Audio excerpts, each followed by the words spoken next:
నమస్తే, నేను కపర్ ప్రసాదరావు. మీరు చూస్తున్న అమ్మా న్యూస్. ఏది నిజం కార్యక్రమానికి స్వాగతం. ఏది నిజం కార్యక్రమంలో పత్రికల్లో వచ్చినటువంటి వార్తలేంటి, వాటి వెనుక దాగున్నటువంటి సత్యాలేంటి, ఎందుకని ఆ రకమైనటువంటి వార్తలు వస్తున్నాయి అనేది నిజాల్ని నిగ్గుదేల్చేటువంటి ఏది నిజం. ఈ కార్యక్రమంలో ముందుగా మనం ఆంధ్రజ్యోతి దినపత్రికను చూద్దాం. ఆంధ్రజ్యోతి దినపత్రికను చూసినట్టయితే 5 హైవేల నిర్మాణం ఆలస్యం మీ వల్లే అని చెప్పి రాష్ట్ర ప్రభుత్వం తన వాటా చెల్లించకపోవడం వల్లే హైవేల నిర్మాణం ఆగింది అని చెప్పి, అవి పూర్తయితే తెలంగాణ ఆర్థికాభివృద్ధికి దోహదం అని చెప్పి ఒక రాష్ట్ర R&Bలో అంతర్గత కుమ్ములాటలతో జాతీయ రహదారులను యుద్ధక్షేత్రాలుగా మార్చొద్దు. ఇది రహదారుల నిర్మాణం కాదు, జాతి నిర్మాణం. మీ వైఖరితో ప్రధాని కేంద్ర లక్ష్యాలకు విఘాతం. రాష్ట్ర రోడ్లు భవనాల శాఖకు కేంద్ర రోడ్లు హైవేల హైదరాబాద్ ప్రాంతీయ అధికారి కుష్వాహా లేఖ. అంటే అర్థమైపోయింది, ఇక జాతీయ రహదారులు వేగంగా నిర్మాణం కాకపోవడానికి ప్రధాన కారణం R&Bలో ఉండేటువంటి అంతర్గత కుమ్ములాటలే. వీటి వలన ఆగిపోయింది. అధికారి మన R&Bకి లేఖ రాసినటువంటి విధానం మనం ఒకటి చూసినాం. అట్లనే ఇంకోటి, కేసీఆర్ అన్ని గమనిస్తున్నారు అని చెప్పి కేటీ రామారావు గారు ప్రకటన. ప్రతిరోజు కేటీ రామారావు గారిది మొదటి పేజీలో బొమ్మేసి ఒక పెద్ద వార్త రాయడం మన పత్రికలన్నిటికీ అలవాటైందని. ఏ చిన్న మాట అయినా సరే, మాట్లాడకపోయినా ట్విట్టర్ కామెంట్స్ తీసుకొని అయినా సరే మొదటి పేజీలో కేటీఆర్ బొమ్మ వేయాలా, వార్త రాయాలనేది ఒక మరి అన్ని పత్రికలకు ఏదైనా ఆదేశము దిశానిర్దేశం ఏమైనా ఉందో తెలియదు, కానీ ప్రతిరోజు అట్లనే ఇలా పార్టీ కార్యక్రమాల అమలు పరిశీలిస్తున్నారు. ఆత్మీయ సమ్మేళనాల్లో అందరూ పాల్గొనాలి. సోషల్ మీడియా కమిటీలు బలోపేతం కావాలి. బీఆర్ ప్రెసిడెంట్ కేటీఆర్ సూచన. జిల్లాల అధ్యక్షులు ఎమ్మెల్యేలతో టెలికాన్ఫరెన్స్. వైజాగ్ స్టీల్ ప్లాంట్ ప్రైవేటీకరణ కుట్రలు ఆపండి. స్టీల్ ప్లాంట్కు వెంటనే 5,000 కోట్లు ఇవ్వండి. కేంద్ర ప్రభుత్వానికి కేటీఆర్ బహిరంగ లేఖ. ఈ రాష్ట్రానికి సంబంధించిన విషయాల మీద ఈయన పెద్దగా పట్టించుకోడు, కానీ రాష్ట్రం గురించి ఎక్కువ మాట్లాడుతుంటాడు. ఇది అందుకనే కేటీఆర్ మాట్లాడుతాడు అనేది చాలా మంది ప్రజలు చెప్పేది ఇందుకే. ఇది ఒకటి. తర్వాత ఘనపూర్లోనూ రచకెక్కిన అసంతృప్తి. నిన్న టీఆర్ఎస్ సమావేశాలలో జరుగుతున్నటువంటి పరిస్థితి ఇది. ఎక్కువ మట్టుకుందంటే ఆత్మీయ సమావేశాలు మన అసమ్మతి సమావేశాలుగా మారిపోతున్నాయి, ఆవేదన సమావేశాలుగా మారిపోతున్నాయి అనేది తెలుస్తూ ఉన్నది. దానికి సంబంధించి కూడా ఒక వార్త ఇలా ఘనపూర్లో కూడా రోడ్డుకి ఎక్కినాయి అని చెప్పి వచ్చింది. నిర్మల్లో కూడా జరిగింది, అట్నే ఘనపూర్లో కూడా జరిగింది. గోల్మాల్ గుడ్డు అంటే గుడ్డుకు సంబంధించిన టెండర్లలో, అంటే అంగన్వాడీలో సరఫరా చేసే గుడ్డు టెండర్లలో గోల్మాల్ జరిగింది అనేది ఒక వార్త. కమిషన్ కోసం టెండర్ నిబంధనల్లో గుడ్డు పరిణామం తగ్గింది, ధర పెరిగింది. మహిళా శిశు సంక్షేమ శాఖ నిర్వాహకం. జిల్లాల వారి విధానానికి స్వస్తి, తెరపైకి జోన్లు. 5 కోట్ల టర్నోవర్ ఉండాల్సిందేనని స్పష్టీకరణ. రైతుల స్థానంలో బడా కాంట్రాక్టర్లకు అప్పగింత. కోర్టు ఆదేశాలు బేఖాతరు చేస్తూ ప్రొసీడింగ్స్. ఇతర రాష్ట్రాల నుంచి దిగుమతికి ప్రణాళికలు. సర్కారుపై 30 కోట్ల అదనపు భారం. మండిపడుతున్న గుడ్డు ఉత్పత్తిదారుల సంఘాలు, సరఫరాదారులు. ఇవి ఒకటి. తెలంగాణలో ఒంటరిగానే పోటీ. తెలంగాణలో బీజేపీ ఒంటరిగానే పోటీ చేస్తుందని బండి సంజయ్ మరొకసారి స్పష్టం చేసిన దానికి సంబంధించిన వార్త కూడా ప్రధానంగా మనం చూస్తా ఉన్నాం. చెప్తే చాలు వీడియో, అలా ఇది ఒకటి కొత్తగా వస్తుంది. డెవలప్మెంట్ అంటే మనకు సాంకేతిక పరంగా వస్తున్నటువంటి డెవలప్మెంట్లో భాగంగా ఈ ఇంటెలిజెన్స్ సంబంధించి దీనికి సంబంధించి టెక్స్ట్ వీడియోలను రూపొందిస్తున్న కృత్రిమ మీద కీబోర్డ్ కమాండ్ ఇస్తే చాలు కావలసిన వీడియోలు సిద్ధం. American startup runway AI model Zen 2 అద్భుతం. అలాంటి meta make video, Google imagine video భవిష్యత్తులో వీడియో సినిమా మేకింగ్ కు సులువు. ఇది ఒక వార్త, అంటే చాలా ఇంపార్టెంట్ వార్తనే. కృత్రిమ మీద వల్ల జరుగుతున్నటువంటి పరిణామం, అభివృద్ధికి సంబంధించినటువంటి వార్త కూడా ఒకటి వచ్చింది. వరి సాగుకు కట్టడి, కంది సాగు పెంచడమే ప్రణాళిక. నేటి నుంచి 10వ తరగతి పరీక్షలు. మరికొందరు బాట వచ్చినటువంటి వార్త, కొందరు వైసీపీ నుంచి బయటకు వచ్చేటువంటి అవకాశాలు అనేది ఒకటి. సీఎం ఇలాకాలో కాంగ్రెస్ సభ పెట్టాలి, 1,00,000 మందితో గజ్వేల్లో ఒక సభ పెట్టాలని చెప్పి కాంగ్రెస్ పార్టీ నిర్ణయించినట్టుగా కూడా ఒక వార్త. సీఎం ఇలాకాలో కాంగ్రెస్ సభ అని చెప్పి ఒక పెద్దగా వచ్చింది. రేవంత్ రెడ్డి 25న గజ్వేల్ నిరుద్యోగ సభ. రాహుల్ అనర్హత నిరసిస్తూ 8న మంచిర్యాలలో సత్యాగ్రహ దీక్ష. టీపీసీసీ విస్తృత కార్యవర్గంలో నిర్ణయం. PSC పాలక మండలి రద్దు చేయాలి. వైఎస్ షర్మిలతో కలిసి వెళ్లేది లేదు. సమావేశాలు రాని TPCC ఉపాధ్యక్షులు. ప్రధాన కార్యదర్శిలో తొలగింపు రేవంత్. రైతు ఆత్మహత్యలపై చర్చకు సిద్ధమా సీఎం కేసీఆర్కు రేవంత్ రెడ్డి సవాల్. ఇది కూడా ప్రధానంగా పెద్దగానే వచ్చింది. తర్వాత సినిమా రంగంలో ఒక విషాదం చోటు చేసుకుంది. కాస్ట్యూమ్ కృష్ణ కన్నుమూసిండ్రు. శ్వాస సమస్యతో చెన్నైలో మృతి చెందినట్టుగా కూడా ఒక వార్త వచ్చింది. హైదరాబాద్ దాటి వెళ్ళొద్దు. నిన్న మద్యం కేసులో బెయిల్ వచ్చినటువంటి వ్యక్తి శరతేంద్ర రెడ్డి హైదరాబాద్ నుంచి దాటి వెళ్ళొద్దు అని చెప్పి వారికి షరతులు విధించినటువంటి ఐటమ్ కూడా ఒకటి ఉంది. నేటి నుంచి 10వ తరగతి పరీక్షలు. ఇవి ఈ రోజు ఉన్నాయి. ముఖ్యంగా మనతో పాటు సీనియర్ జర్నలిస్టు కృష్ణమూర్తి కూడా లైన్లో ఉన్నారు. కృష్ణమూర్తి గారు నమస్కారం.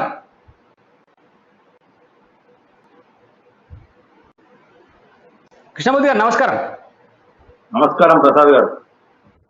కృష్ణమూర్తి గారు చెప్పండి. ఇలా మనము చూస్తున్నటువంటి వార్త ప్రధానంగా ఒకటి ఏంటంటే కాంగ్రెస్ పార్టీ రాబోయేటువంటి రోజుల్లో కొద్దిగా ఉద్యమాన్ని ఉధృతం చేయాలనేటువంటి ఆలోచనతో ఉన్నట్టుగా ఒక వార్త వచ్చింది. అట్లనే గజ్వెల్లో 1,00,000 మంది తోటి నిరుద్యోగుల సభ కూడా పెట్టాలని చెప్పి రేవంత్ రెడ్డి ప్రకటించినట్టు వచ్చింది. అట్లనే కొందరు సమావేశాలకు రానటువంటి ఉపాధ్యక్షులను ప్రధాన కార్యదర్శులను కూడా తొలగిస్తామని చెప్పి ఆయన చేసిన ప్రకటన. ఈ రేవంత్ రెడ్డి కొద్దిగా దూకుడుగా పోతున్నారు అనుకోవాలా? కాంగ్రెస్ పార్టీలో ఏమైనా సీనియర్ల మీద కూడా రేవంత్ రెడ్డి పై చేయి సాధించి చెప్పుకోవచ్చా? కాంగ్రెస్ పార్టీలో కొంత అంటే రేవంత్ వర్సెస్ సీనియర్స్ అనేది కొంచెం పోటీ జరుగుతూ ఉన్నది. ఈ నేపథ్యంలోనే అంటే రేవంత్ రెడ్డి టీపీసీసీ బాధ్యత చేపిన తర్వాత కాంగ్రెస్ పార్టీ కొంత ఉధృతంగా పోతుంది, కొంత పుంజుకుందని కూడా చెప్పుకోవచ్చు. క్షేత్రస్థాయిలో ఏదైతే కాంగ్రెస్ పార్టీకి ఉన్నటువంటి సాంప్రదాయబద్ధమైనటువంటి ఓటింగ్ ఏదైతే ఉందో అదంతా కూడా మళ్ళీ సమీకృతం అవుతుందని చెప్పుకోవచ్చు. అయితే పార్టీలో నాయకుల మధ్య అంతర్గతంగా ఉన్నటువంటి సమస్యలు మాత్రం వాళ్ళు తొలగిపోవట్లేదు. రేవంత్ నాయకత్వాన్ని వ్యతిరేకించేటువంటి చాలా మంది కూడా రేవంత్ జరిపే మీటింగ్లకు కానీ రేవంత్ కార్యక్రమాలకు కానీ వాళ్ళు పెద్ద సహకరించట్లేదని చెప్పొచ్చు, సహాయ నిరాకరణ ప్రకటిస్తారని కూడా చెప్పొచ్చు. దీంట్లో భాగంగానే అంటే గతంలో ఉన్నటువంటి ఇన్ఛార్జ్ కానీ ప్రస్తుతం ఇన్ఛార్జ్ మాణిక్రావు ఠాక్రే వీళ్ళు కూడా కొంత సమన్వయం చేస్తున్నప్పటికీ వాళ్ళకు చేసినట్టుగా కనిపిస్తా ఉన్నది. కానీ వెంటనే మళ్ళీ దాని యొక్క రిఫ్లెక్షన్ అనేది ఒకటి కనబడతా ఉన్నది. ఇది కొంచెం కాంగ్రెస్ పార్టీకి ఇబ్బందికరంగా మారుతుంది. మొత్తంగా చూస్తే అధికార పార్టీ మీద రేవంత్ ఏదైతే ఉధృతంగా వెళ్ళాలి, పోరాటం చేయాలి, గట్టిగా కేసీఆర్ ప్రభుత్వం నిలబెయ్యాలి, కేసీఆర్ ప్రభుత్వాన్ని ప్రజల్లో దోషిగా నిలబెట్టాలి అని చేసిన ప్రయత్నం మాత్రం కాంగ్రెస్ నుంచి సహకారం రావట్లేదని చెప్పచ్చు. ఒక రేవంత్ రెడ్డి ఏమో కాంగ్రెస్ పార్టీతో పొత్తులుండవు, నేను సింగిల్ వెళ్తామని చెప్తా ఉన్నాను. కృష్ణమూర్తి గారు మీరు ఒక లైన్ లో ఉండండి. మనకు బీజేపీ సీనియర్ కపిలవాయి రవీందర్ గారు ప్రస్తుతం మనతో లైవ్ లో సిద్ధంగా ఉన్నారు. రవీందర్ గారు నమస్కారం.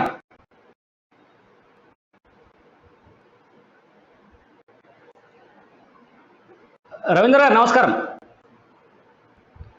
చెప్పండి. ఇప్పుడు బీజేపీ ఒంటరిగానే ఎన్నికలకు పోతుంది, ఎవరితో పొత్తుండదని చెప్పి బండి సంజయ్ గారు మరొకసారి ప్రకటించినట్టుగా వచ్చింది. ఎట్లా అంటే ఇప్పుడు ఒకవైపు కాంగ్రెస్ పార్టీ ఏమో దూకుడుగా పోతుంది, గజ్వెల్లో 1,00,000 మందితో సభ పెడతామని చెప్పి ప్రకటించింది. బీజేపీ నిన్న ములుగు ఒక సభ పెట్టింది, ఒంటరిగా పోతామని చెప్తుంది. అంటే నిజంగానే ఎవరితో పొత్తుండేటువంటి అవకాశాలు లేదా షర్మిల ఏదో ప్రయత్నాలు చేస్తున్నట్టుగా తెలుస్తుంది.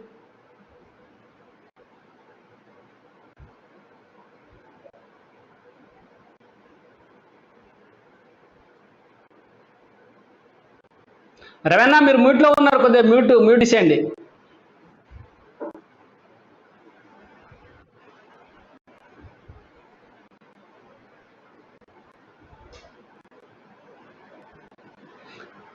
అయితే ఇప్పుడు మనం చూసిన రవీందర్ గారి కొద్దిగా టెక్నికల్ సమస్య వచ్చింది. కృష్ణమూర్తి గారు చెప్పండి. ఇప్పుడు బీజేపీ ఒంటరిగానే అని చెప్పి కూడా ప్రకటించింది కదా, మరి కాంగ్రెస్ పైన పై చేయి సాధించడం కోసం బీజేపీ చేస్తున్నటువంటి ప్రయత్నమా? షర్మిలతో బీజేపీ కానీ కాంగ్రెస్ కానీ కలిసేటువంటి అవకాశాలు లేవా? అంటే బీజేపీ మొదటి నుంచి కూడా ఒంటరిగా రావాలి, సింగిల్ లార్జెస్ట్ పార్టీగా కానీ సింగిల్ పార్టీగా రావాలి అనేది బీజేపీ లక్ష్యం. కాకపోతే ఎన్నికల సమయంలో అయితే కొంత చిన్న చిన్న పార్టీ తీసుకునే అవకాశం ఉన్నాయి.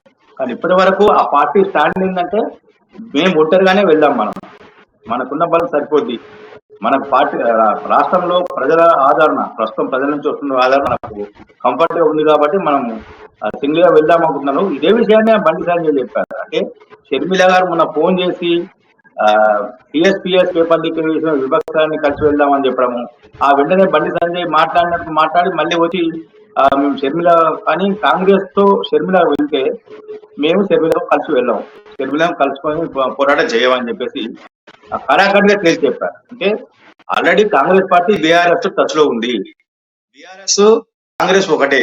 ఆల్రెడీ ఎంఐఎం, సిపిఐ, సిపిఎం వామపక్షాలు ఎంఐఎం, బీఆర్ఎస్ ఒకటిగా పోరాటం చేస్తా ఉన్నాయి. మునుగోడులో అదే తరహాలో పోరాటం చేశాయి. తాజాగా కాంగ్రెస్ పార్టీ అంటే జానారెడ్డి మొన్న ఏదైతే చెప్పారో బీఆర్ఎస్ తో పొత్తుల విషయంలో అధిష్టానం చూసుకుంటున్నాయి. ఆయన చేసిన ప్రకటన వెనుక లైన్ లో ఉండండి. రవీందర్ గారు లైన్ లోకి వచ్చిన. రవీందర్ గారు, బీజేపీ ఒంటరిగానే పోయే అవకాశాలే, ఎవరు పొత్తులేదని చెప్పి సంజయ్ గారు ప్రకటించారు.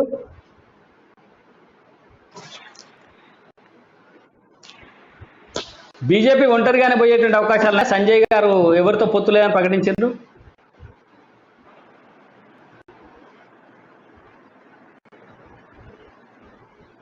సరే ఏదో టెక్నికల్ ప్రాబ్లం ఉన్నట్టుగా ఉంది. మనం ఒకసారి ఈనాడు దినపత్రికను చూద్దాం. ఈనాడు దినపత్రికలో ప్రధానంగా వచ్చినటువంటి వార్త పప్పుల ధరలు పైకి, అంటే ధరలు రోజు రోజు పెరుగుతూ ఉన్నాయి, దానివల్ల కొంత ఇబ్బంది అవుతుంది, సామాన్యులకి భారం పడుతుంది అనేటువంటి వార్త ఒకటి లెక్కలతో సహా వచ్చింది. కందిపప్పు 22వ సంవత్సరంలో 95 ఉంటే ప్రస్తుతం 130 రూపాయలు ఉంది. మినపగుళ్ళు 110 రూపాయలు ఉంటే ఇప్పుడు 130 రూపాయలనే. పెసరపప్పు 102 ఉంటే ఇప్పుడు 120 ఉంది అని చెప్పి పెరిగినటువంటి ధరలకు సంబంధించినటువంటి ఐటమ్ కూడా ఒకటి వచ్చింది. ఎందుకు వచ్చిందంటే ఉత్పత్తి తగ్గుతుంది అని చెప్పి, సాగుబడి తీరు కూడా తగ్గిపోతుంది అని చెప్పి ఒకటి వచ్చింది. సాధారణ విస్తీర్ణం 8,22,530 ఎకరాలు సాగు కావాల్సింది ఉంటే 5,65,000 ఎకరాలు మాత్రమే సాగైంది అని చెప్పి ఒకటి. దిగుబడి ఏమో 2,06,000 టన్నుల దిగుబడి వచ్చిందని కందిది. అట్నే మినుముది కూడా చాలా తక్కువ సాగైంది. 93,000 ఎకరాలు సాగు కావాల్సింది ఉంటే కేవలం 79,000 ఎకరాలు సాగైంది. 37,000 టన్నులు మాత్రమే వచ్చింది. పెసర కూడా 1,79,000 ఎకరాలు సాగు కావాల్సింది ఉంటే 80,000 ఎకరాలనే సాగైంది. 24,000 టన్నులు మాత్రమే వచ్చింది అనేది ఒక వార్త ప్రధానంగా వచ్చింది. అంటే వరి సాగు బాగా పెరుగుతూ ఉంది, మిగతా పప్పు ధాన్యాల సాగు తగ్గిపోవడం వల్ల, దిగుబడి తగ్గడం వల్లనే ధరలు పైకి పోతున్నాయి అనేది ప్రధానంగా వార్తా సారాంశం. దీనిపైన కూడా చర్చిద్దాం. అట్లనే 11,355 కోట్ల పనులకు ఈ 8న ప్రధాని శ్రీకారం. సికింద్రాబాద్ రైల్వే స్టేషన్ ఆధునీకరణకు శంకుస్థాపన. పరేడ్ గ్రౌండ్ లో బహిరంగ సభ. కేంద్ర మంత్రి కిషన్ రెడ్డి ప్రకటించారు. పెద్ద ఎత్తున కార్యక్రమాలు తీసుకోవడంతో పాటు భారీ ఎత్తున ఒక బహిరంగ సభ ప్రధానమంత్రి ద్వారా పెట్టాలని చెప్పి బీజేపీ నిర్ణయించింది. దీనికి అనుకూలంగా పరేడ్లో భారీ సభ నిర్వహిస్తున్నట్టుగా కూడా చెప్తాం. రైతుల చూపు కేసీఆర్ వైపు. బారాస ఆత్మీయ సమ్మేళనంలో మంత్రి తన్నీర్ హరీష్ రావు చెప్పినటువంటి మాట ఒకటి. రాష్ట్రంలో అధికారంలోకి రావడం ఖాయం. భాజపా రాష్ట్ర వ్యవహారాల ఇన్ఛార్జ్ సునీల్ బన్సల్ చెప్పినటువంటి వార్త ఒకటి ఉంది. గజ్వేల్లో 1,00,000 మందితో నిరుద్యోగ నిరసన. ఇందాకనే మనం మాట్లాడుకున్నాం. కాంగ్రెస్ పార్టీ నిర్ణయించినటువంటిది. నేడు సూరత్కు రాహుల్ గాంధీ. జైలు శిక్షను సవాల్ చేస్తూ సెషన్స్ కోర్టులో పిటిషన్ దాఖలు చేరిన కాంగ్రెస్ నేత. ఎట్టకేలకు ఆయన కోర్టుకు పోవడానికి నిర్ణయం తీసుకున్నారు. కోర్టులో సవాల్ చేస్తే ఆ కోర్టు ఈ సవాల్ను స్వీకరించేటువంటి అవకాశం ఉంటుంది, దానిపైన స్టే విధించేటువంటి అవకాశం కూడా ఉంటుంది. న్యాయస్థానాలు గౌరవించి న్యాయస్థానాల ద్వారా పొందాలనేదే అందరు చెప్పేది. అట్లా కాకుండా నిన్నటిదాకా ప్రజల్లోకి వెళ్ళి దీన్ని ఒక రాజకీయం చేయాలనుకున్నట్టు రాహుల్ గాంధీ మనసు మార్చుకొని తిరిగి కోర్టుకు వెళ్ళడానికి నిర్ణయం తీసుకున్నారు. దీని పరిణామాలు ఏ రకంగా ఉంటాయో మనం చూడాలి. తర్వాత పింఛన్ ఫార్ములా ఇప్పట్లో లేనట్లే. దరఖాస్తులు డిమాండ్ ఆధారంగా నిర్ణయం. పరిశీలనకు ఏడాదికి పైగా సమయం పట్టే అవకాశం. ఇది ఒక వార్త. నేను 10వ తరగతి పరీక్షలు, ఇది కూడా మిగతా పేపర్లో వచ్చింది. దాని తర్వాత డేటా ఎలా లీక్ అయింది. సైబరాబాద్ పోలీసుల దృష్టి. 11 సంస్థలకు నోటీసుల జారీ. విమానాశ్రయంలోనే ఎక్స్ప్రెస్ మెట్రో డిపో. అంటే ఇక్కడి నుంచి శంషాబాద్ వరకు మెట్రో రైల్ని పొడిగించాలని చెప్పినప్పుడు అక్కడ విమానాశ్రయంలోనే ఆ డిపో పెట్టాలి, అక్కడే 2 స్టేషన్లు, బయట మరో 7 స్టేషన్లు నిర్మించాలని చెప్పి కూడా నిర్ణయం తీసుకున్నట్టుగా ఒక వార్త వచ్చి, దీనికి సంబంధించిన వార్త కూడా మనం ఇలా ఈనాడులో చూస్తూ ఉన్నాం. అయితే ఇంకొకటి మనం ఇక్కడ స్పష్టంగా మాట్లాడుకుంటే, రవీందర్ గారు బీజేపీ నాయకులు ఉన్నారుగా మనతో. ప్రధాని పర్యటనని ప్రతి నెల నిర్వహించాలి రాష్ట్రంలో బీజేపీ నిర్ణయం చేసినట్టుగా చెప్తా ఉన్నారు. ఏ రకమైనటువంటి కార్యక్రమాలు ఉండే అవకాశాలు ఉన్నాయి రవీందర్ గారు?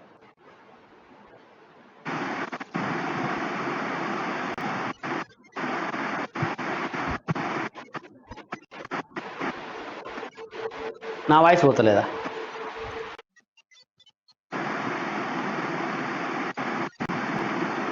హలో,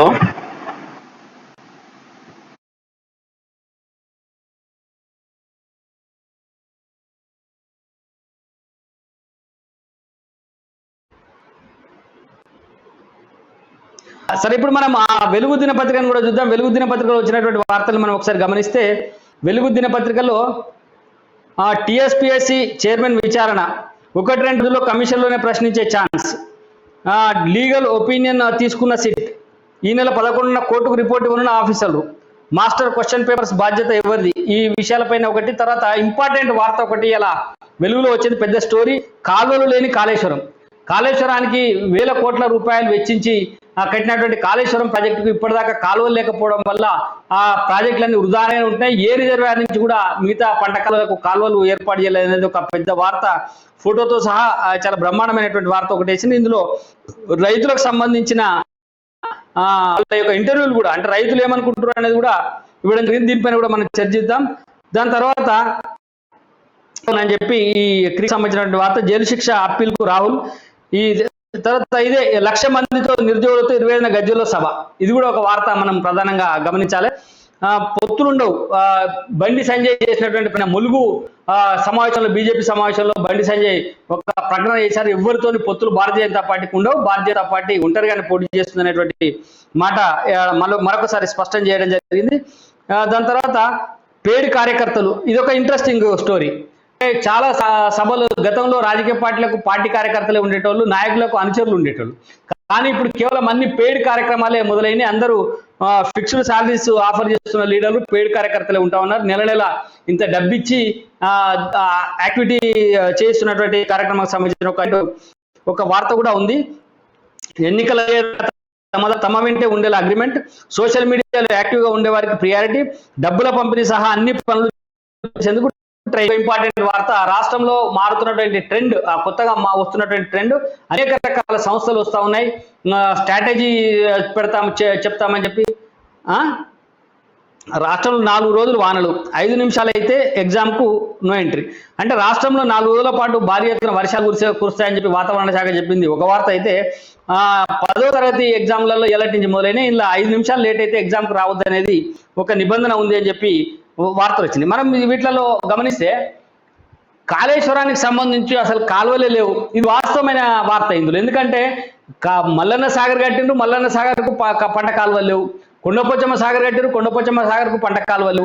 ఇట్లా అసలు ఏ ప్రాజెక్టు కూడా పంట కాలువలు లేకపోవడం వల్ల రైతులకు ఇబ్బంది అవుతా ఉంది, రైతులకు నీళ్లు అందట్లేదు అనేది ఒకటైతే, 4-5 సంవత్సరాలుగా ప్రారంభించినటువంటి కొన్ని రిజర్వాయర్లు ఇంకా పనులే మొదలు కాలేదు, పనులు పూర్తి కాలేదు, కొన్ని మధ్యలోనే ఉన్నాయి. ఈ ప్రభుత్వం చెప్పేదంతా కేవలం మల్లన్న సాగరు, కొండపోచమ్మ సాగరు, అట్లనే సిద్దిపేట దగ్గర ఉన్నటువంటి రంగనాయక సాగర్, వీటిని చూపిస్తుంది. కానీ మిగతా రిజర్వాయర్ల కార్యక్రమాలు ఎక్కడ పనులు పూర్తి కాలేదు, పనులు కొన్ని మధ్యలోనే ఆగిపోయినాయి, నిధులు లేకపోవడం వల్ల ఆగిపోతున్నాయి అన్నది ఈ వార్త వస్తుంది. దీనిపైన కూడా మనం చర్చిద్దాం. ముందుగా మనం మరొకసారి నమస్తే తెలంగాణ దినపత్రికను చూద్దాం. నమస్తే తెలంగాణ దినపత్రికలో వీటన్నిటికంటే భిన్నమైనటువంటి వార్తలు వస్తాయని మనం ఎప్పుడు అనుకుంటున్నాం కదా. నమస్తే తెలంగాణ దినపత్రికలో ఏమొచ్చినాయనేది చూద్దాం. దేశానికి కేసీఆర్ అవసరం.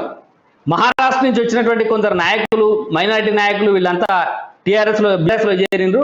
బీఆర్ఎస్ లో చేరినటువంటి నాయకులు దేశానికి కేసీఆర్ అవసరం కాబట్టి మేము చేరుతా ఉన్నామని చెప్పి ఒక పెద్ద వార్త. దాదాపు ఇదే మొదటి పేజీలో, 2వ పేజీలో, 3వ పేజీలో ఇదే వార్త కంటిన్యూ అయింది. అట్లనే కేంద్రంలో వ్యవసాయం దండగా భారీగా పడిపోయిన వృద్ధి రేటు 2019-2025 6.2%, 2022-23 6.3%. అంటే ప్రతి సంవత్సరము వ్యవసాయ వృద్ధి పడిపోతా ఉంది కేంద్రంలో.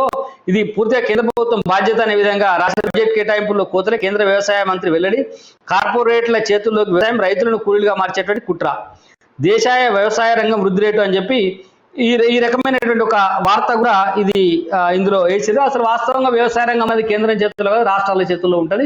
రాష్ట్రాలే నిర్ణయం తీసుకోవాలి వ్యవసాయంలో ఏ రకమైనటువంటి అధునాతన పద్ధతులు తీసుకురావాలి, లేకపోతే రైతులకు ఏ రకమైనటువంటి సాయం అందించాలి. ఇది కూడా రాష్ట్రాలకు సంబంధించిన అంశాలు. కేంద్రం పాత్ర చాలా తక్కువ ఉంటుంది. కానీ ఇదంతా ఏదో కేంద్రమే చేసి వ్యవసాయం కేంద్రం వల్లనే నష్టపోతుంది అని చెప్పి రాసినటువంటి వార్త. దీంట్లో లోపలికి పోతే ఏ రంగం ఉంటుంది ఏంటనేది కూడా మనం ఇది చర్చించాల్సినటువంటి అంశం. దీనిపైన కూడా మనం చర్చ చేద్దాం. అట్లనే యూవీ రైతన్నకు కడగళ్ళు అని చెప్పి అకాల వర్షాలతో వేలాది ఎకరాల నష్టం, 10 రోజులు గడుస్తున్న పట్టించుకోకపోతామని చెప్పి యూపీకి సంబంధించినటువంటి వార్త ఒకటి ఇందులో వచ్చింది. మరి నిన్న మొన్న ఇక్కడ 10,000 ఇస్తా అని చెప్పి 2 రోజులలో చెక్కులు వస్తే ఇంకా డబ్బులు ఇచ్చేస్తానటువంటి ముఖ్యమంత్రి మళ్ళీ దాని విషయంలో మాట్లాడతలేదు. ఇప్పటిదాకా రైతులను ఆదుకున్నటువంటి పరిస్థితి అయితే లేదు. కానీ యూపీకి సంబంధించిన వార్త చాలా ప్రధానంగా మొదటి పేజీలో వేసింది. తర్వాత ఇంకా ముఖ్యంగా కేటీ రామారావు గారి వార్త అన్నిట్లలో వస్తుంది అనుకున్నాం కదా. ఇక నమస్తే తెలంగాణలో అయితే వాళ్ళ పత్రికనే కాబట్టి ప్రతిరోజు ఆయన విభిన్న రకాలైనటువంటి ఫోటోలు వేసి రోజు వస్తాయి. అది విశాఖ ఉక్కు తెలుగు ప్రజల హక్కు.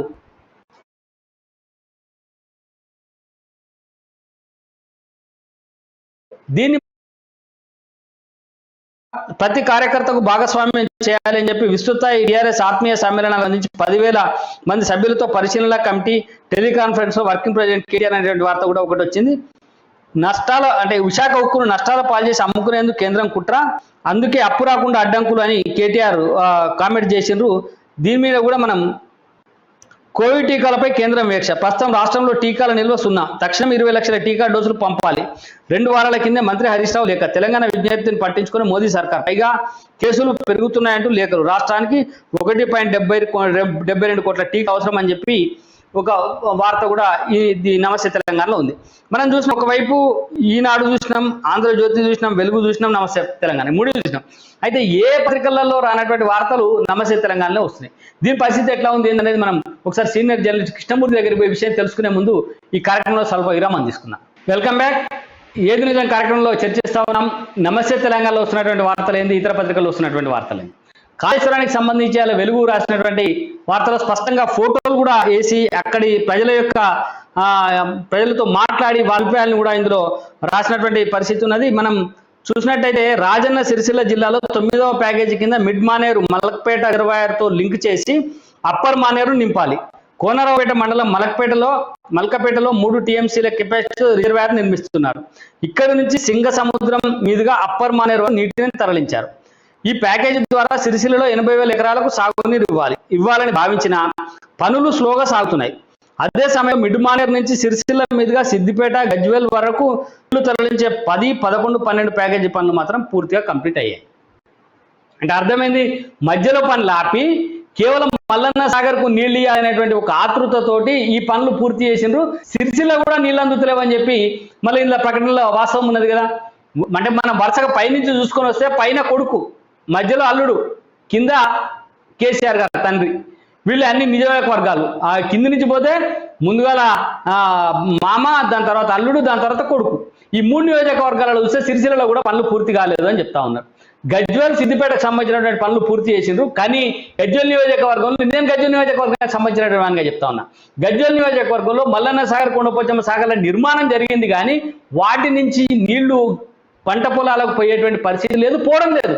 ఇక్కడి నుంచి మళ్ళీ మెదక్కెత్తి పంపిస్తున్నారు నీళ్లు, ఇక్కడి నుంచి ఇతర ప్రాంతాలకు పంపిస్తున్నారు. కానీ ఇక్కడి నుంచి చెరువులు నింపినవో లేకపోతే నీళ్లు రోజు సక్రమంగా పంట కాలువల ద్వారా నీళ్ళు ఇచ్చేటువంటి పరిస్థితులు, పంట కాలువల నిర్మాణమే జరగలేదు. పంట కాలువలకు సంబంధించి ఎక్కడైనా మల్లన్న సాగర్ సంబంధించినటువంటి పనులు అదే రకంగా ఉన్నాయి. దీనిపైన మనం కొద్దిగా లోతుగా నిపుణులతో మరొకసారి చర్చిద్దాం. ముందుగా మనకు సీనియర్ జర్నలిస్ట్ కృష్ణమూర్తి ఇంకా లైన్ లో ఉన్నారు. కృష్ణమూర్తి గారు, అంటే నిన్న హరీష్ రావు గారు ఒక ప్రకటన చేశారు. కాళేశ్వరం ప్రాజెక్టు ఖర్చు మొత్తం అయిపోయింది, వచ్చేసినాయి మాకు పెట్టుబడి, కాళేశ్వరం పెట్టిన పెట్టుబడి వచ్చేసిందని చెప్పారు. మరోవైపు ఏమో కాలువలే లేవని చెప్పి రైతాంగం ఎక్కడి వాళ్ళు అక్కడ ఆవేదన వ్యక్తం చేస్తా ఉన్నారు. ఉన్న కాలువలు కూడా పగిలిపోతా ఉన్నాయి, మొత్తం ఎక్కడెక్కడ కరకట్టలు తెగిపోతా ఉన్నాయి, కాలువల కరకట్ట తెగిపోతా ఉన్నాయి. అయినప్పటికీ అంటే రాష్ట్ర ప్రభుత్వం ఎలా ఉందంటే తా చెప్పిందే వేయడం, ప్రజల అమాయకులు, అసలు వాళ్ళకేం తెలియదు, పిచ్చోళ్ళు అనే లెవెల్లో ఉన్నట్టుగా ఇంకా వాళ్ళు భ్రమిస్తా ఉన్నారు రాష్ట్రంలోని పెద్దలు. అసలు కాళేశ్వరం ప్రాజెక్టు కట్టడమే తప్పు, దాన్ని ఇంజనీరింగ్ తప్పు అని చెప్పేసి నిపుణులు చెప్పారు. మొన్న వరదలప్పుడు మొత్తం కాళేశ్వరం మునిగిపోయి పంపులన్నీ మునిగిపోయినాయి, కాళేశ్వరం పంపులన్నీ మునిగిపోయినాయి. అసలు కట్టడం అక్కడ పద్ధతి కాదది, ఆ స్థాయిలో అక్కడ కట్టడం అనేది అంటే పల్లం ప్రాంతంలోనే మళ్ళీ కట్టి దాన్ని ఎత్తిపోతలు అక్కడక్కడే రొటేషన్ సిస్టమ్ తిరుగుతుంటా ఉంటాయి అనమాట. అక్కడెక్కడి గుండు సున్నాలా అక్కడెక్కడ తిరుగుతూ ఉంటాయి, అది పద్ధతి కాదని చెప్పారు. అయితే వీళ్ళేమో లైన్ లో ఉండండి. రవీందర్ గారు, బీజేపీ నాయకులు కపిల్ భాయ్ రవీందర్ గారు మనతో పాటు లైవ్ లో ఉన్నారు. రవీందర్ గారు నమస్కారం. నమస్తే అండి, వినబడుతుందా అన్న? చెప్పండి. ఇప్పుడు మనకు హరీష్ రావు గారు చెప్తా ఉన్నారు ఏంటంటే కాళేశ్వరం పూర్తి అయిపోయింది, దానివల్ల ఫలితం వచ్చింది, కాళేశ్వరం కట్టినటువంటి డబ్బు ఎప్పుడో వచ్చేసింది ప్రభుత్వానికి అని చెప్తా ఉన్నారు. కానీ ఇక్కడ మనం ఇలా వెలుగు దినపత్రికలో చూసినటువంటి వార్త చూస్తే కాళేశ్వరం పంట కాలువలే ఇంకా పూర్తి కాలేదు, 1 ఎకరానికి నీళ్ళు అందడం లేదని చెప్పి ఈ వార్తలు వస్తా ఉన్నాయి. దీన్ని ఏ రకంగా చూడొచ్చు మనం? ఈ రాష్ట్రంలో ఏది జరిగినా కూడా అన్ని మేము బ్రహ్మాండంగా చేస్తున్నాం చెప్తారు. వీళ్ళు చేసే పనులన్నీ నష్టాల బాటనే పడుతున్నాయి. కాళేశ్వరం 30,000 కోట్లతోటి దాని ప్రాజెక్ట్ డిజైన్ చేస్తే దాన్ని 1,30,000 కోట్ల దాకా తీసుకపోయారు, మనందరూ ఇది విషయమే. ఇప్పుడు ఆ డబ్బులు 1,30,000 కోట్లు ఇప్పుడు పైసలు వచ్చినాయి అంటే దాని మీద ఒక శ్వేతపత్రం చేయమనండి, ఎన్ని పైసలు వచ్చినాయి, వీరు ఎంత ఎక్స్పెండిచర్ పెట్టారు, మొన్న వరదలలో మునిగిపోయిన నష్టం ఎంత, దానికి ఖర్చు పెట్టింది ఎంత, రిపేర్ అయిన వాటికి ఎంత, ఇవన్నీ కూడా ఏం లేకుండా మీకు పూర్తి కాలువలే సాగునీరుకి పూర్తిగా అందించని పరిస్థితుల లోపల మొత్తం కంప్లీట్ అయిపోయింది, పైసలు కూడా వచ్చినాయంటే ఏంటి? వాళ్ళు ఏది చెప్తే అది ప్రజలు నమ్మాల్సిందేనా? వాళ్ళు ఇష్టం వచ్చినట్టు చెప్తుంటారు. ఇప్పుడు దాని మీద వాళ్ళు అంతే, మేము 20 లక్షల ఉద్యోగాలు ఇచ్చినామంటారు. ఇంటికి ఇచ్చిన వాళ్ళు ఎవరున్నారండి ఇవాళ? మనం ఈ పాదయాత్రలో చూసినపోయినా కూడా ఇంటికి ఒక చదువుకున్న వాళ్ళు గ్రాడ్యుయేట్స్ ఇంటికి ఇద్దరు ఉంటే ఇద్దరికి కూడా ఉద్యోగాలు ఇస్తా అన్న కేసీఆర్ ఊరికి ఒక ఉద్యోగం ఇవ్వలే. ఈ నీళ్ల పరిస్థితి కూడా అంతే ఉన్నది. ఇప్పుడు వాస్తవంగా హరీష్ రావు ఎక్కడ బై ఎలక్షన్ జరిగితే అక్కడికి పోయి కాళేశ్వరం మొదటి ఫలితం మీ దగ్గరికి వస్తుంది అని చెప్పిండు. ఇప్పుడు ఎంత మందికి కాళేశ్వరం, ఎన్ని నియోజకవర్గాలు కాళేశ్వరం బై ఎలక్షన్ జరిగిన నీళ్ళు వచ్చినాయో హరీష్ రావు చెప్పాలి ఫస్ట్ ఆఫ్ ఆల్. అట్లనే ఇప్పుడు ఒకవేళ ఈ డబ్బులు ఎంత వచ్చినాయి, ఎంత ఖర్చు పెట్టినరు, ఇప్పటి వరకు రికవర్ అయింది ఈ 1,30,000 కోట్లు వాపస్ వచ్చేసా, దీని మీద శ్వేతపత్రం విడుదల చేయాలి కదా. నిన్న హరీష్ రావు గారు మాట్లాడుతూ మొత్తం డబ్బులన్నీ రికవరీ అయిపోయినాయని చెప్పిండు, మొత్తం వచ్చేసిన కాళేశ్వరం బ్రహ్మాండంగా ఉన్నదని చెప్పింది. అరే 1,30,000 కోట్లు వస్తే చూపినండి సార్. ఇప్పుడు గవర్నమెంట్ కి లెక్క ఉంటది కదా, ఒకటి ఎక్కడ వచ్చినాయి, ఎట్లా వచ్చినాయి, ఏ విధంగా వచ్చినాయి, ఎవరిది మీద పన్ను వేస్తే వచ్చినాయి, రైతులు ఎంత పన్ను కట్టినరు, నీటి కాలువలు ఎక్కడి నుంచి ఎక్కడి వరకు పోయినాయి, వాటికైనా ఖర్చు ఎంత, అవన్నీ కూడా వాపస్ రావాలి, ఎట్లా వచ్చినాయి, ఏ పద్ధతిలో వచ్చినాయి అనేది ఒక మీరు మా చార్ట్ ప్రిపేర్ చేసి ఇవ్వమనండి శ్వేతపత్రం. ఉట్టిగా వేగ్గా మాట్లాడితే అయిపోతుందా? కేసీఆర్ మాట్లాడినట్టు ఈ ప్రభుత్వమే ఒక వేగ్గా మాట్లాడే ప్రభుత్వం. దీనికి మనం మీకు తెలియని విషయం కాదు. ఇప్పుడు సార్ చెప్పారు క్లియర్ గా, ఎక్కడా పంట పొలాలు కంప్లీట్ కాకుండా, నీటిపారుదల పూర్తి స్థాయిలో లేకుండా, వర్షాలకు నాశనం అయిపోయి మోటార్లన్నీ ఒక సంవత్సరం 6 నెలల పాటు అవి పనికి రాకుండా పోతే ఎక్కడ వచ్చినాయి అంటాడు. పైసలు ఎట్లా వచ్చినాయి వీళ్ళకు? అది వాళ్ళు విడుదల చేయాలి శ్వేతపత్రం. హలో, ఇంకొకటి రవీంద్ర గారు, ఇందాక పొలిటికల్ గా చూస్తే మీరు ఇందాక నిరుద్యోగుల విషయం కూడా తీసుకొచ్చిండ్రు. ఈ నిరుద్యోగులకు సంబంధించినటువంటి ఒక పెద్ద సభ కాంగ్రెస్ పార్టీ గజ్వేల్లో పెడతాను 1,00,000 మందితోటి. మరి బీజేపీ ఏం చేయబోతా ఉంది? కాంగ్రెస్ పార్టీ కొద్దిగా దూకుడు పెంచినట్టు అనిపిస్తుంది కదా. బీజేపీ మొట్టమొదలే దీని మీద రెస్పాండ్ అయ్యి దానికి ఒక టాస్క్ ఫోర్స్ అని ఒక కమిటీ వేసి ప్రతి యూనివర్సిటీకి పోయి ఆ యూనివర్సిటీలో ఉన్న విద్యార్థులందరినీ కలిసి, నిరుద్యోగులందరినీ ఊర్లలో కలిసి వాళ్ళతో ఒక పెద్ద ప్రణాళిక వేసి వాళ్ళందరినీ ఈ టీఎస్పీఎస్సీ పేపర్ లీకేజ్ల విషయం కానీ, ఉద్యోగాలు రాని విషయం కానీ, వీటన్నిటి మీద ఎన్లైట్ చేసి చెప్తా ఉంది. ఇప్పుడు నిజంగా కూడా నిరుద్యోగుల పర్సంటేజ్ విపరీతంగా పెరిగిపోయింది.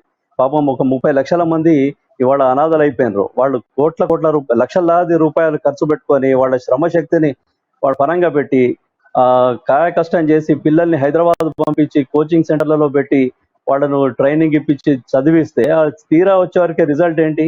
Paper leakage. ఈ పేపర్ లీకేజ్ లో కేటీఆర్ డెఫినెట్ గా దాంట్లో పాత్ర ఉంటది. లేకపోతే అసలు ఒక మాట అండి, లాల్ బహదూర్ శాస్త్రి గారు ఆరోపణ వచ్చిందని చెప్పి మంత్రి పదవికి రాజీనామా చేసిండు. వీళ్ళు కనీసం టీఎస్పీఎస్సీ చైర్మన్ అన్నా రిజైన్ చేయాలి కదా. ఇంత పెద్ద కుంభకోణం జరిగినప్పుడు క్లియర్ గా అవపడుతుంది కదా. ఈ నిరుద్యోగుల సమస్య ఇంతగానో పెరిగిపోతున్నప్పుడు ఇప్పుడు కేటీఆర్ గారు ఏమంటారు, మాకు సంబంధమే లేదంటున్నారు కదా.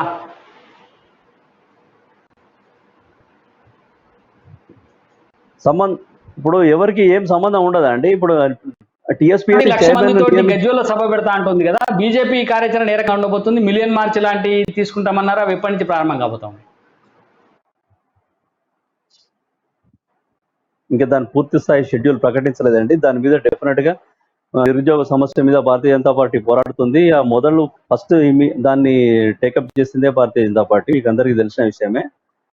ఒక టాస్క్ ఫోర్స్ అనే కమిటీ చేసినాం. తర్వాత ఈ నిరుద్యోగ సమస్యను విపరీతంగా జనాల లోపలికి తీసుకోబోతున్నారు. ఈ రోజున ఏదో హైజాక్ చేద్దామని చెప్పి వచ్చి కాంగ్రెస్ పార్టీ చేస్తే కరెక్ట్ కాదు. అది ఇంకోటి కాంగ్రెస్ పార్టీ చేస్తుంది అనడానికి. హలో, జర్నలిస్ట్ కృష్ణమూర్తి ఉన్నారు లైన్ లో. కృష్ణమూర్తి గారు, కాంగ్రెస్ పార్టీ పెట్టేటువంటి సభ 1,00,000 మందితోటి గజ్వేల్లోనే పెడతా అని చెప్పింది కదా, ఎందుకని గజ్వేల్ను ఎంపిక చేసుకుంది కాంగ్రెస్ పార్టీ? ఏమన్నా దీన్ని ఇందాక రవీంద్ర గారు చెప్పినట్టు హైజాక్ చేసేటువంటి కార్యక్రమం, లేకపోతే కాంగ్రెస్ పార్టీ దీని వల్ల ఏమన్నా కొద్దిగా జనంలోకి పోవడానికి ప్రయత్నం చేస్తా ఉందా?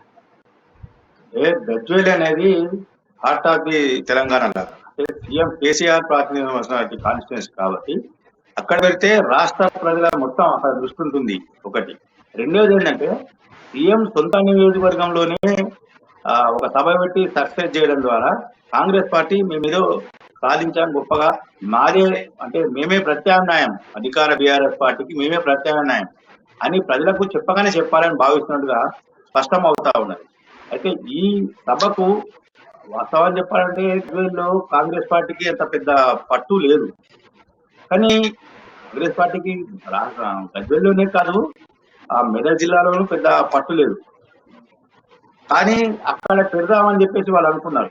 అంటే ఇది వ్యూహాత్మకమైనటువంటి ఆలోచన. ఇంకోటి, బీజేపీ ఏదైతే నిరుద్యోగ మార్చ్, మిలియన్ మార్చ్ నిర్వహించాలనుకుంటుందో దాన్ని కొంచెం డైవర్షన్ చేసి దాని నుంచి యువతను దృష్టి మళ్లించే కార్యక్రమంగా మనం దీన్ని చెప్పదు. గతంలో కూడా బీజేపీ ఏ కార్యక్రమం చేసినా అదే రోజు కాంగ్రెస్ పార్టీ ఏదో ఒక కార్యక్రమం పెట్టుకొని బీజేపీని కొంచెం సైడ్ ట్రాక్ చేసే పనిలో ఉంది. అందులో భాగంగా ఇది కూడా కావచ్చు. అయితే ఏదేమైనప్పటికీ బీజేపీ ఇస్తున్నటువంటి స్టాండ్ను కాంగ్రెస్ పార్టీ హైజాక్ చేస్తుంది. హైజాక్ చేసి దాన్ని మాదే అప్పర్ హ్యాండ్, పై చేయి చూపించాలనుకుంటున్నది. కానీ ఇది సక్సెస్ అవుతుందా కాదా అంటే కాంగ్రెస్ పార్టీలో ఉన్నటువంటి అంతర్గత విభేదాలు కానీ, నాయకుల మధ్య ఉన్నటువంటి అనైక్యత, ఇది ఎంతవరకు సక్సెస్ అవుతుందో కూడా మనం కొంచెం ఆలోచించాల్సిన అవసరం ఉంది ప్రసాద్ గారు. తర్వాత రవి గారు, కేసీఆర్ గారు కేటీఆర్ గారు ఒక ప్రకటన చేసినారు. మనం చూస్తే అన్ని పత్రికలలో ప్రతిరోజు కేటీఆర్ గారి బొమ్మతోటి ఒక ప్రకటన, ఆయన మాట్లాడే మాట, ఏది మాట్లాడకపోతే ట్విట్టర్ లో ఆయన చేసినటువంటి కామెంట్ తీసుకొని ప్రతి పత్రిక రోజు కేటీఆర్ గారి బొమ్మను మొదటి పేజీలో వేసి ఏదో వేస్తా ఉన్నారు కదా. ఇవాళ కేసీఆర్ అన్ని గమనిస్తా ఉన్నారు, పార్టీ కార్యక్రమాల అమలు పరిశీలిస్తున్నారు, ఆత్మీయ సమ్మేళనాల్లో అందరూ పాల్గొనాలని చెప్పి ఒక అంటే ఫోన్లో అందరి ద్వారా మాట్లాడే టెలికాన్ఫరెన్స్ సంబంధించిన వార్త ఒకటేసిండ్రు. దాని తర్వాత ఇంకోటి ఏంటంటే విశాఖ ఉక్కు తెలుగు ప్రజల హక్కు అంటున్నాడు. గతంలో అందరూ ఆంధ్ర హక్కు అనేటోళ్ళు, మరి అది పోయి ఇప్పుడు తెలుగు ప్రజల హక్కు అంట. విశాఖ ఉక్కు తెలుగు ప్రజల హక్కు. దాన్ని తెరిపించకపోతే దాన్ని అమ్ముకునేటువంటి ప్రయత్నము కేంద్ర ప్రభుత్వం చేస్తుంది అంటున్నారు. దీనిలో చూస్తారు మీరు? ఫస్ట్ మీరు అడిగింది కేసీఆర్ అన్ని గమనిస్తున్నారని కదా, దాని గురించి ఫస్ట్ మాట్లాడదాం. నిజంగానే కేసీఆర్ ని గమనిస్తే రైతుల ఆత్మహత్యలకు ఆయన గమనించలేదా? రైతుల ఆత్మహత్యలు ఈ రాష్ట్రంలో లేవు, దాన్ని నేను గర్వంగా చెప్పుకుంటా అని చెప్పుకున్నాడు కదా నిన్న. 8,000 మంది రైతుల ఆత్మహత్యలు జరిగినాయని కేంద్రమే 2022 వరకు 6,150 ఆత్మహత్యలు జరిగినాయని చెప్పి రైతులది కేంద్రం క్లియర్ గా ఒక ప్రకటన విడుదల చేసింది. అది అన్ని పేపర్లలో వచ్చింది. పాపం అది గమనించలేదు కావచ్చు కేసీఆర్, అది ఏ పేపర్ చదవనట్టున్నాడు. అప్పుడు ఇప్పటికీ దాదాపు 8,000 మంది రైతులు పైన ఆత్మహత్య చేసుకున్నారు అనేది క్లియర్ కనబడుతుంది. ఇది కేసీఆర్ కనబడదు, వైజాగ్ కనబడుతుంది కేటీఆర్కి. నిరుద్యోగుల టీఎస్పీఎస్సీ గురించి ఇప్పటివరకు ఒక్క మాట మాట్లాడిండు అంటే కేసీఆర్ గారు, దాని గురించి ఒక్క మాట మాట్లాడి అది కూడా కేసీఆర్ గమనించలేదు అనుకుంటా. అన్ని గమనిస్తున్నాడు అంటే ఏం గమనిస్తున్నాడు ఆయన? ఏం గమనిస్తున్నాడు అని అంటే లిక్ మీద కూడా ఇప్పటివరకు ఒక్క మాట మాట్లాడలే. ఆయన బిడ్డ దాని మీద, నిరుద్యోగుల మీద రైతుల మీద మాట్లాడలే, చేనేత కార్మికుల మీద మాట్లాడే. ఏం గమనిస్తున్నాడు? ఏమి గమనించట్లేదు కేసీఆర్. తనకు ఆదాయం ఎక్కడి నుంచి ఏ పద్ధతిలో. రవీంద్ర గారు, ఇక్కడ కేటీఆర్ గారు మాట్లాడినటువంటి మాట మీరు ప్రజా సమస్యలను గమనిస్తున్నారు అనుకుంటున్నారు. అది కాదు ఆయన చెప్పింది. ఆయన చెప్పింది ఏంటంటే కేసీఆర్ అన్ని గమనిస్తున్నారంటే కార్యకర్తలను బ్లాక్మెయిల్ చేయడానికి, లీడర్లను బ్లాక్మెయిల్ చేయడానికి. మీరు సమావేశాలలో ఏమన్నా, చాలా మంది మాట్లాడుతున్నారు కదా, తెలంగాణ ఉద్యమకారులకు గౌరవం దక్కడం లేదు, లేకపోతే కేసీఆర్కి చెవులే ఉన్నాయి కానీ కళ్ళు లేవు, లేకపోతే మమ్మల్ని పిలవలేదని చెప్పి ఆత్మీయ సమావేశాలు కాస్త అసంస్థ సమావేశాలుగా మారిపోతున్నాయి, ఆవేదన సమావేశాలుగా మారిపోతున్నటువంటి సందర్భంలో ఈయన చేసినటువంటి మార్కెటింగ్ అంటే మీరు అటు ఇటు ఏమన్నా మాట్లాడితే వీటిని కేసీఆర్ గమనిస్తున్నాడు అని చెప్పి చెప్పగానే చెప్పిండేమో అనిపిస్తుంది. దీన్ని ఎట్లా చూస్తారు మీరు? అదే నేను చెప్పేది ఇప్పటిదాకా. ఏంటంటే కేసీఆర్ ప్రజల సమస్యలను గమనించాడు, అన్ని గమనిస్తున్నాడు అంటే ఇవి కూడా గమనించాలి కాదు. ఆయనకు పార్టీ, ఆ పార్టీని ఎట్లా ఎస్టాబ్లిష్ చేద్దాం, ఇతర రాష్ట్రాలకి ఎట్లా దాన్ని తీసుకుపోదాం బయటికి, ఏది ఆదాయం ఎక్కడి నుంచి ఏ విధంగా వస్తుంది, అది లిక్కర్ స్కామ్ కావచ్చు, బెడ్ షాపుల నుంచి కావచ్చు, కాంట్రాక్ట్ల నుంచి కావచ్చు, ఎక్కడి నుంచి డబ్బులు వస్తున్నాయి. కార్యకర్తలను ఒక కంట్రోల్లో పెట్టుకోవడం కోసం ఆ స్టేట్మెంట్ ఇచ్చినా వాస్తవంగా ఆయన తన స్వలాభం కోసమే తప్ప గమనించేది ప్రజల సమస్యలను మాత్రం ఏ క్వశ్చన్ ఆయన గమనించడం అనేది క్లియర్. తర్వాత మీరు చెప్పిన ఆ విశాఖ ఉక్కు అని అన్నారు. విశాఖ ఉక్కు ఆంధ్రుల హక్కు అని చెప్పి ఎప్పుడు ఉంటుంది. ఈ విశాఖ ఉక్కు మన దగ్గర లేదు అని చెప్పి మాట్లాడిన వాళ్ళు ఇవాళ ఆంధ్ర గురించి మాట్లాడతారు. తెలంగాణ రాష్ట్ర సమితి పోయి భారతీయ రాష్ట్ర సమితి అయిపోయింది.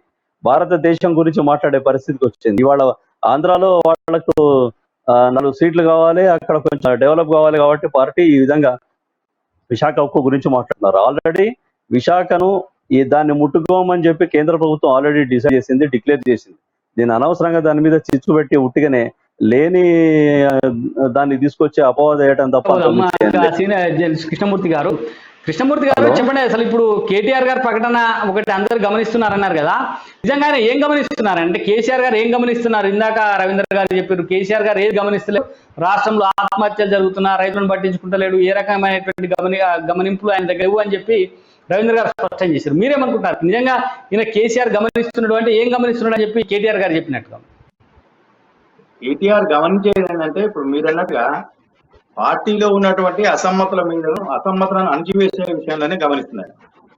మిగతా ఏం లేవు. అంటే తనకు వ్యతిరేకంగా ఎవరు మాట్లాడకూడదు అనేది పరోక్షంగా కేటీఆర్ హెచ్చరించారు. సీఎం కు కానీ బీఆర్ఎస్ కానీ మంత్రి కేటీఆర్ కానీ ఎవరి మీద ఎవరు వ్యతిరేకంగా మాట్లాడినా మీ తాటా వరుస్తాం. కాబట్టి పార్టీలో ఉన్నప్పుడు మీరు పార్టీ చెప్పిందే బానిసల్లా కట్టు బానిసల్లా పడున్నారు. మిగతా ఏం మాట్లాడుతూ మీకు మాట్లాడే హక్కు లేదు, స్వేచ్ఛ కూడా లేదు అని చెప్పేసి మన పరోక్షంగా కేటీఆర్ హెచ్చరించారు. ఇంకొక విషయం ప్రసాద్ గారు, ఈ విశాఖ ఉప్పు తెలుగు ప్రజల హక్కు బాగుంది, నినాదం వరకు బాగానే ఉంది. మరి వాటాబు నిజాం షుగర్ ఫ్యాక్టరీని అధికారంలో 100 రోజులు తెలిపిస్తా అని చెప్పారు కేసీఆర్ గారు.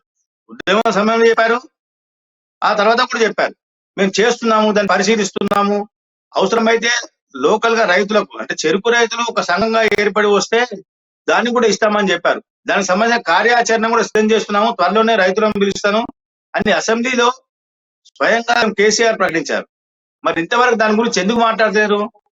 ఐడిపిఎల్ ఫ్యాక్టరీని తెరిపిస్తామన్నారు. ఏమైంది? ఐడిపిఎల్ ఫ్యాక్టరీ ఎందుకు తెరిపలేకపోయింది? మీరు ఉద్యమ సమయంలో చెప్పిన విషయాలు. ఒకవైపు కేంద్ర ప్రభుత్వము విశాఖ ఉక్కు విషయంలో దీనిపైన ఇప్పుడు ఈ నిజాం షుగర్ కర్మాగారాన్ని ఆంధ్రాకు సంబంధించిన ఒక కాంట్రాక్టర్ అమ్మేసిండ్రు అనేది ఒకటి. దీనిపైన ఒకసారి మనం రవీంద్ర గారితో మాట్లాడదాం. బీజేపీ నాయకులు రవీంద్ర గారు అన్నారు, సార్ బండి సంజయ్ గారు నిజాం షుగర్ ఫ్యాక్టరీని కూడా తెరుస్తాము అని చెప్పిండ్రు, మూతబడిన ఫ్యాక్టరీ అని చెప్పి ఒక ప్రకటన చేసిండ్రు. మరి కేసీఆర్ గారేమో ఆ రాష్ట్రంలో ఉన్న పరిశ్రమల్ని పక్కన పెట్టి ఆంధ్రలో ఉన్న విశాఖ ఉక్కు మీద పడ్డాడు. దీన్ని ఏ రకంగా చూడాలంటారు?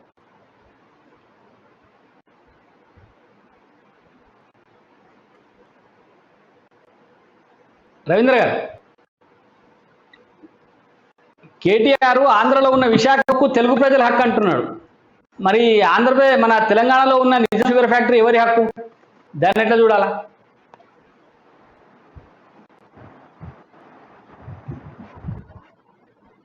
అయితే వాయిస్ ఏదో ప్రాబ్లం ఉన్నట్టుగా ఉంది. కృష్ణమూర్తి గారు, ఇందాక మీరు చెప్పిండ్రు మన తెలంగాణలో ఉండే ఈ విశాఖ మన నిజాం షుగర్ ఫ్యాక్టరీ కానీ ఇతర పరిశ్రమలను పునరుద్ధరించేటువంటి ఏమాత్రము ప్రభుత్వం చేపట్టడం లేదని మనకు స్పష్టంగా అర్థమైంది కదా. మరి దీన్ని ఎట్లా తెలంగాణకు సంబంధించినటువంటి ప్రాంత ప్రజలు దీనిపైన ఏమన్నా ఉద్యమించేటువంటి అవకాశాలు, ఏదైనా రాజకీయ పడిన బండి సంజయ్ గారు నిజాం షుగర్ ఫ్యాక్టరీని తెప్పిస్తామని చెప్పేది ఒక మాట చెప్పినట్టుగా ఉన్నారు. దీన్ని ఎట్లా చూడాలా? ఒక నిజాం షుగర్ ఫ్యాక్టరీ కాదు, రామగుండం షుగర్ ఫ్యాక్టరీని రామగుండం ఎరువుల ఫ్యాక్టరీని కేంద్ర ప్రభుత్వము దాదాపుగా 600 చిల్లర కోట్లతో పునరుద్ధరించి ప్రారంభించకపోతే ఇదే రాష్ట్ర ప్రభుత్వము పొల్యూషన్ సర్టిఫికేట్ కాలుష్య నియంత్రణ మండలి అభ్యంతరాలతోటి మూసివేసేందుకు ప్రయత్నం చేసింది. దాని ద్వారా దాదాపు 6 నెలలు ఆ ఫ్యాక్టరీ పునరుద్ధరణ తర్వాత ప్రారంభోత్సవాలు ఆగిపోయింది. అంటే వీళ్ళు వాటే ఒక గురిమింద గింజ ఏదో చెప్తారు కదా, ఆగంగా అంటే తన తప్పులు తాను చేసిన తప్పులను ఎవరు గుర్తించలేదు, మేమేదో దేశానికి పోతున్నాం, దేశాన్ని ఉద్ధరిస్తాం, మేము చేసి కరెక్ట్ అనే లెవెల్లో మాట్లాడడం అనేది సరైనది కాదు. ముందు మన రాష్ట్రంలో మనం ఏం చేశాము, ఏమి ఇచ్చాము, ఏమి హామీలు ఇచ్చాము, ఎంతవరకు నెరవేర్చాము అనేది ఆలోచన చేయాలి. అందరూ హక్కు దాని మీద ఏది విశాఖ ఉక్కు దాని మీద మాట్లాడిన కేటీఆర్ మరి బయ్యారం ఉక్కు ఫ్యాక్టరీని మేము సొంతంగా తెప్పిస్తాం, మా పెట్టుబడులు పెడతాం, మేమే ఓపెన్ చేస్తాం, మేమే చేస్తామన్నారు. మరి ఎందుకు ఇంతవరకు దాన్ని ఏర్పాటు చేయలేకపోయారు? దాని గురించి మాట్లాడచ్చుగా. విశాఖ ఉక్కులాగా బయ్యారం ఉక్కు ఫ్యాక్టరీని తెప్పిస్తామన్నారు కదా. అట్లాంటి విషయాలు కేటీఆర్ గానీ కేసీఆర్ గానీ ఎవరు ఇక్కడ ప్రభుత్వానికి సంబంధించిన అంశాలు మాట్లాడతలేదు. బయట ఏం జరుగుతుందనే దాని మీద ఎక్కువ కాన్సన్ట్రేషన్ చేస్తాం. రవీంద్ర గారు ఒకసారి బయ్యారం ఉక్కు కర్మాగారం కానీ లేకపోతే ఈ మన నిజాం షుగర్ ఫ్యాక్టరీని తెరిపించకుండా విశాఖ ఉక్కు గురించి ఎందుకు మాట్లాడుతున్నారు అనుకుంటున్నారు?